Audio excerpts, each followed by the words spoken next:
মনে হচ্ছে না যে দেখতে দেখতে 200 পর্ব হয়ে গেছে, এটা একদমই মনে হচ্ছে না। আর খুশবুর লাইফটার সাথে এত বেশি কানেক্টেড হয়ে গেছি, এটা এখন খুশবু আলাদা কিছু মনে হয় না, মনে হয় এটাই লাইফ।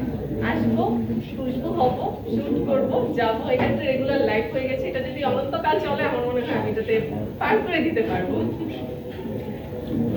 যেহেতু একটা প্রতিযোগিতা থেকে আপনারা আসছেন, আপনাদের সাথে সিনিয়র যারা আছে, প্রবীণ যারা অভিনয় করছে, তাদের কাছে আসলে কোনো কিছু শিখেছেন কিনা বা কেমন ছিল তারা কোনো কিছু শিখিয়েছে কিনা আপনাকে?